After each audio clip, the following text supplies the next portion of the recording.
I still remember standing in my parents' living room staring through the window at that brand new Tesla Model 3 gleaming red under the afternoon sun.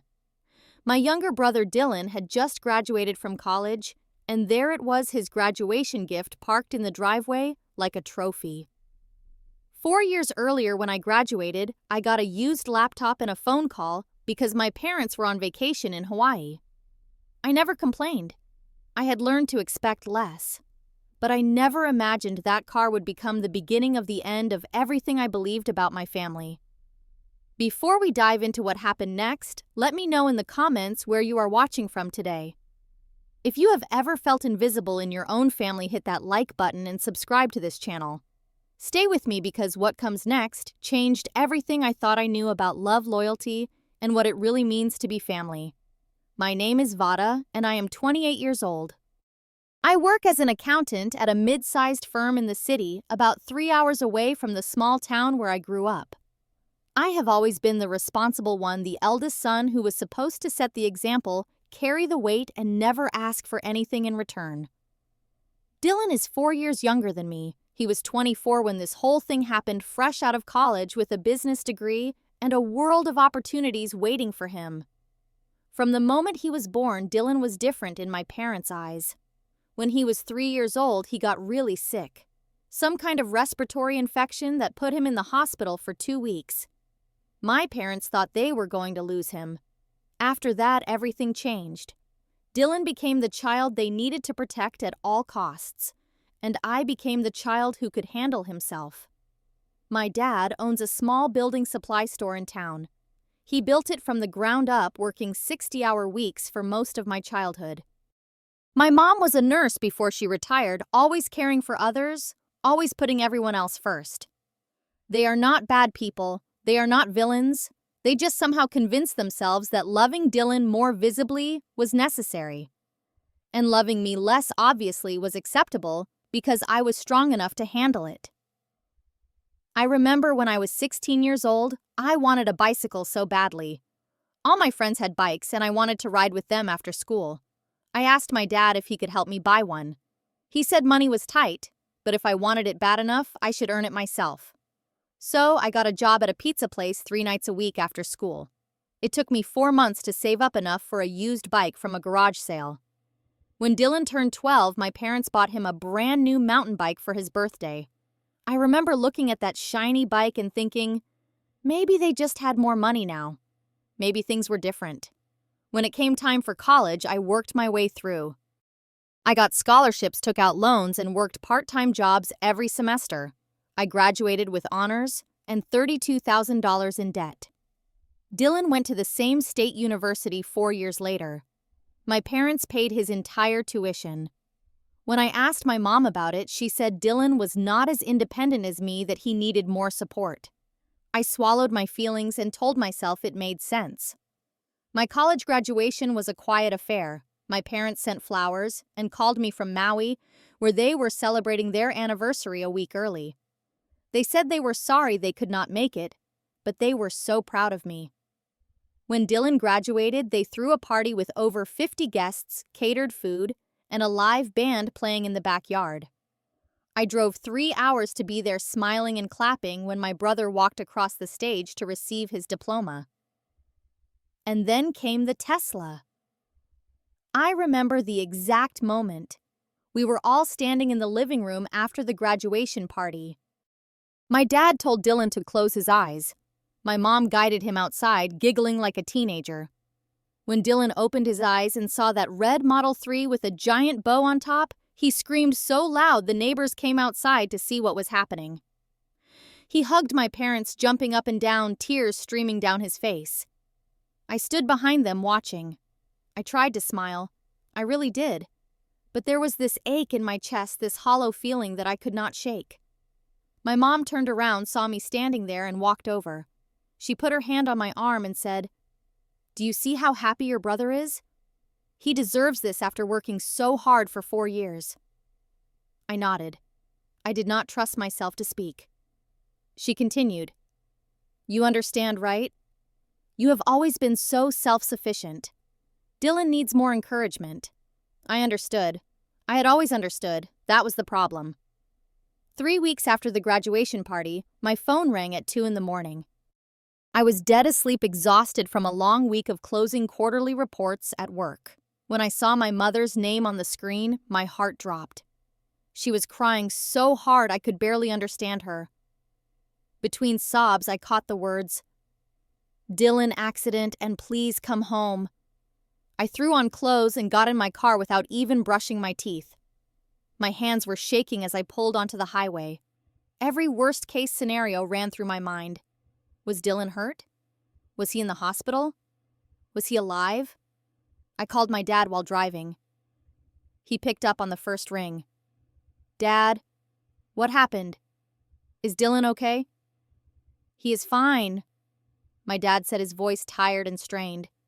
"Just some scratches and bruises. But the car is totaled. Well, not totaled, but damaged badly. And there is a bigger problem." "What do you mean, a bigger problem?" My dad sighed heavily.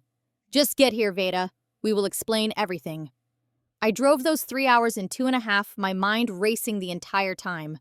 At least Dylan was physically okay. But my dad's tone worried me. There was something else going on. Something he did not want to say over the phone.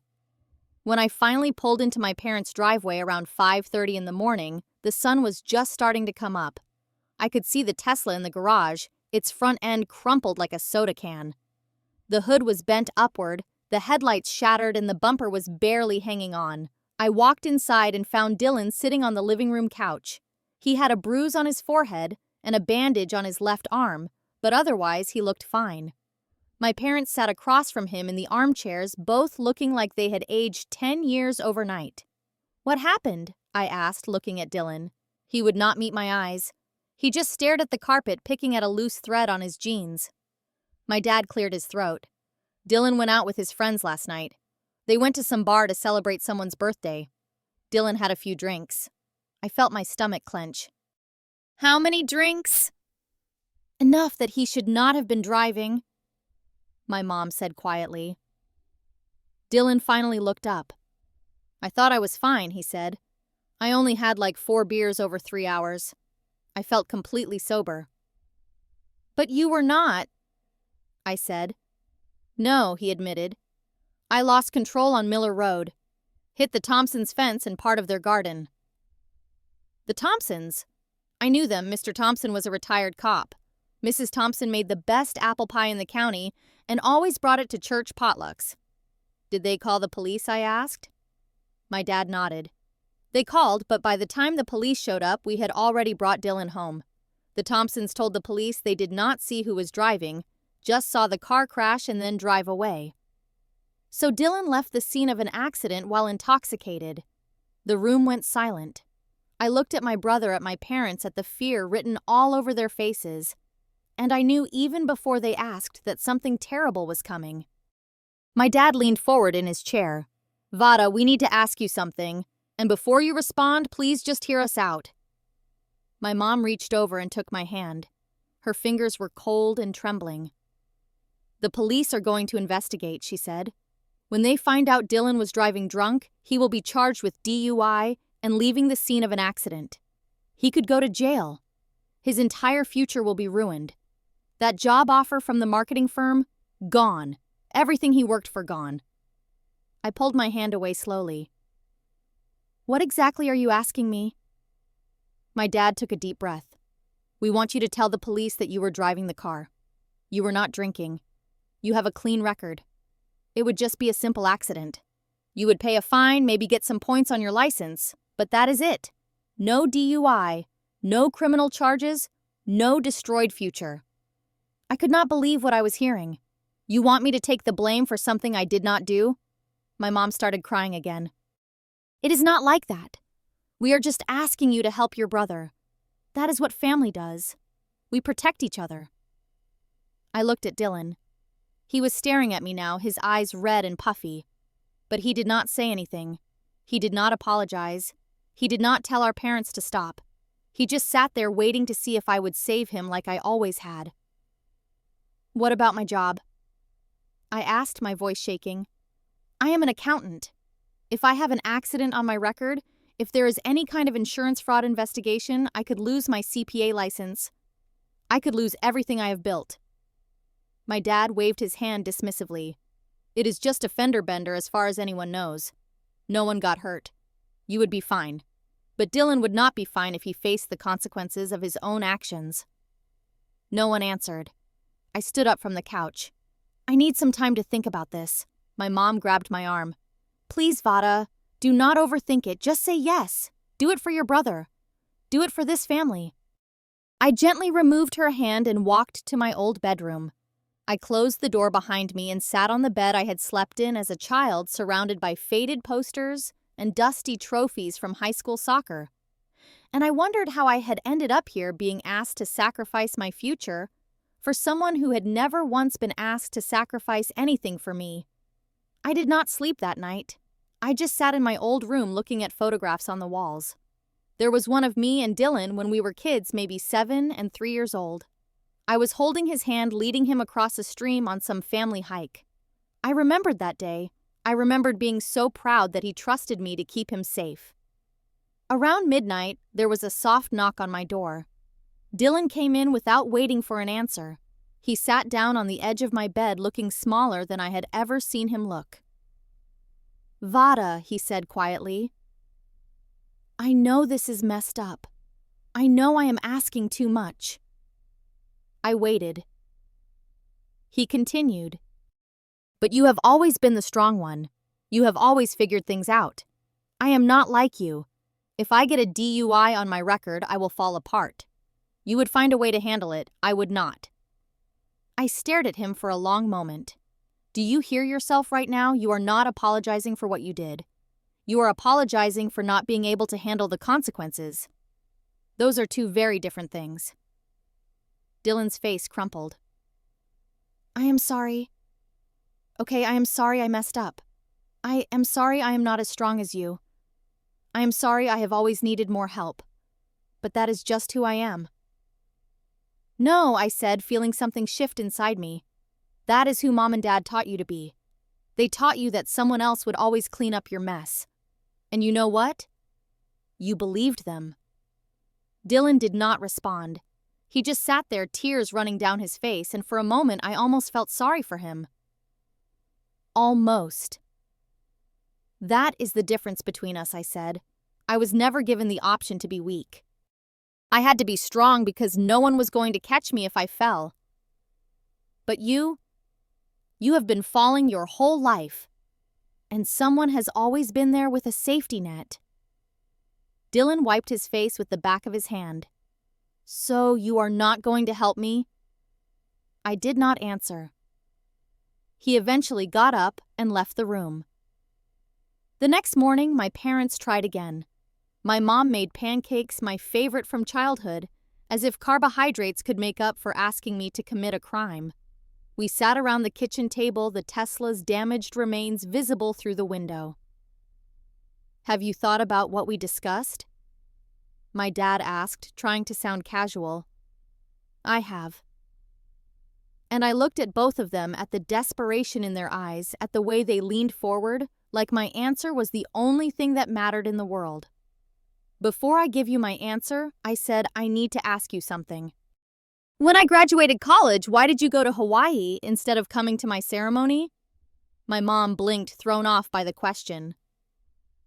What does that have to do with anything? Just answer me. Please. She exchanged a glance with my dad. We had already planned that trip, she said. We could not get a refund. And you said you understood. I did say that. But did you ever think about how it made me feel?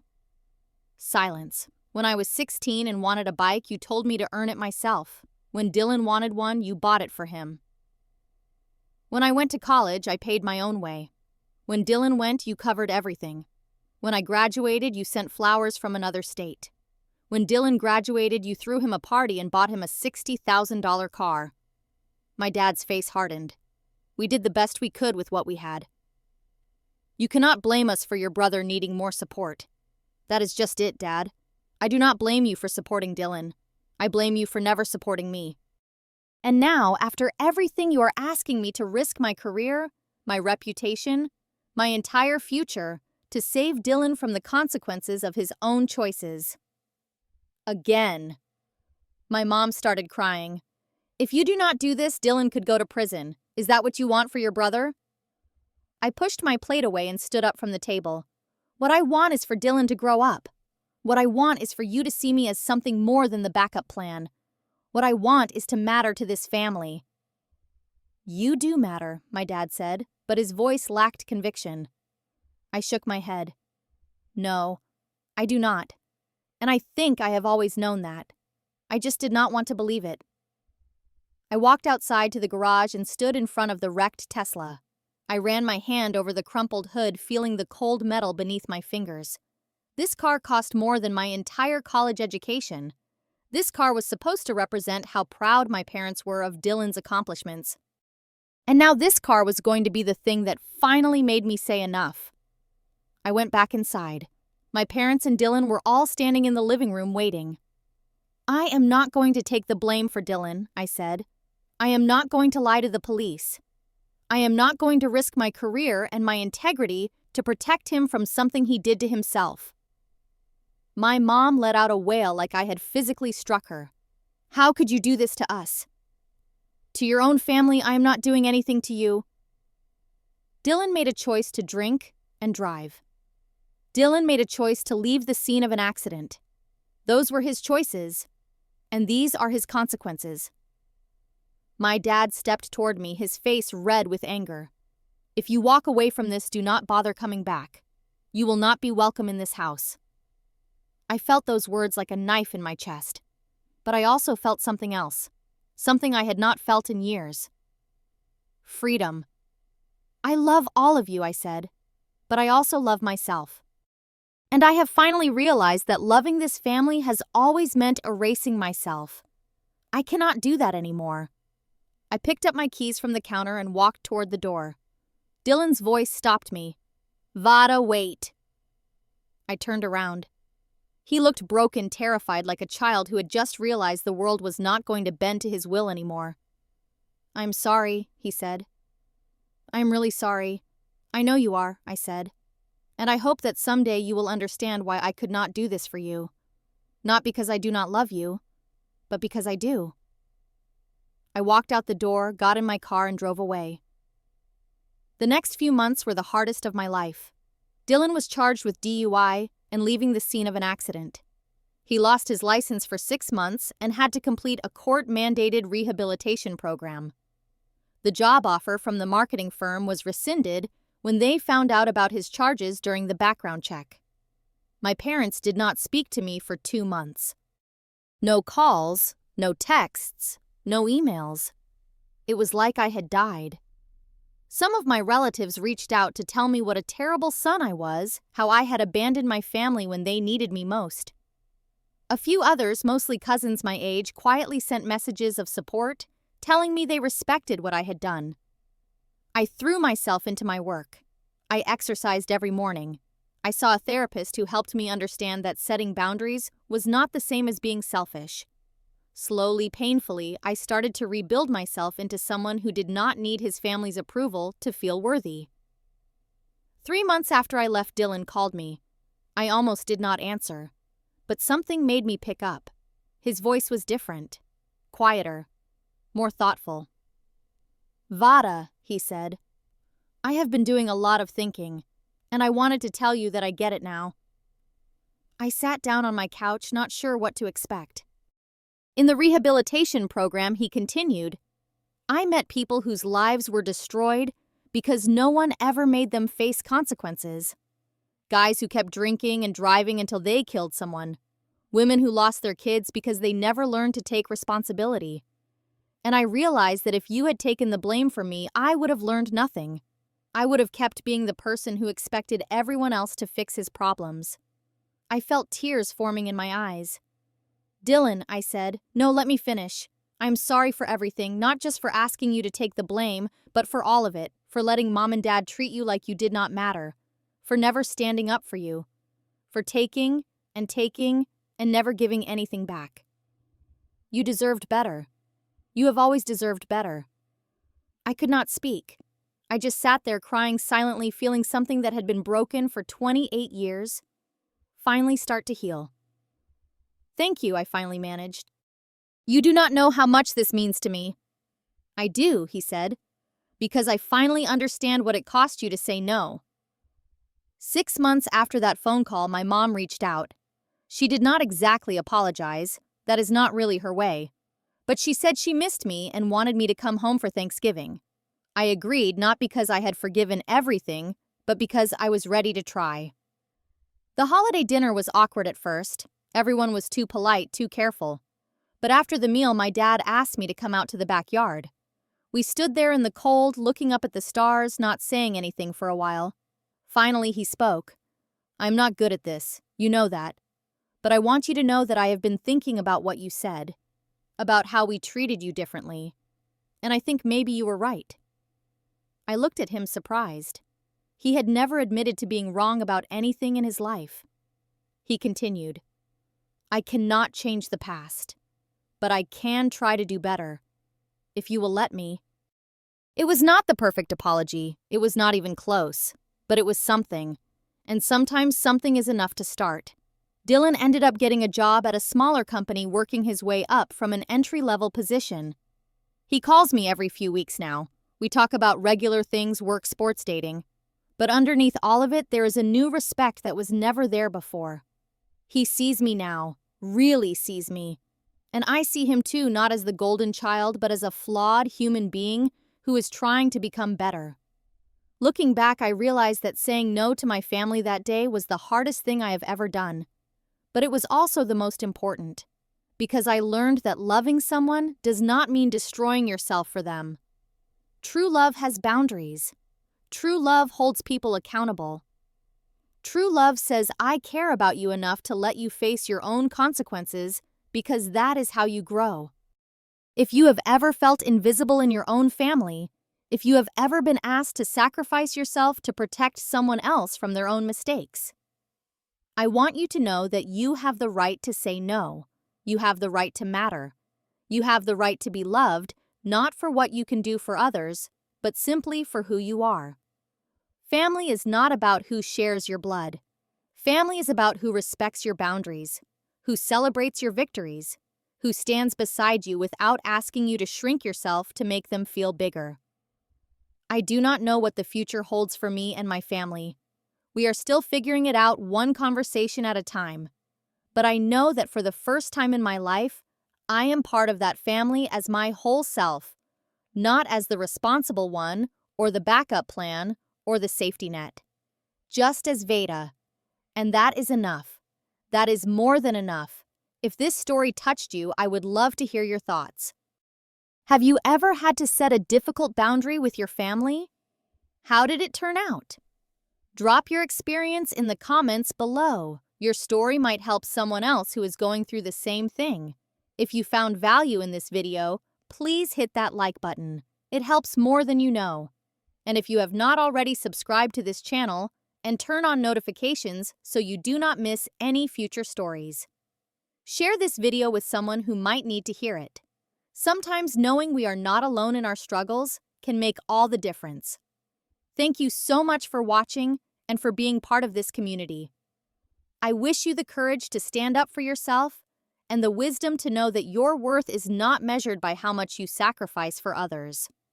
Take care of yourself. You deserve it.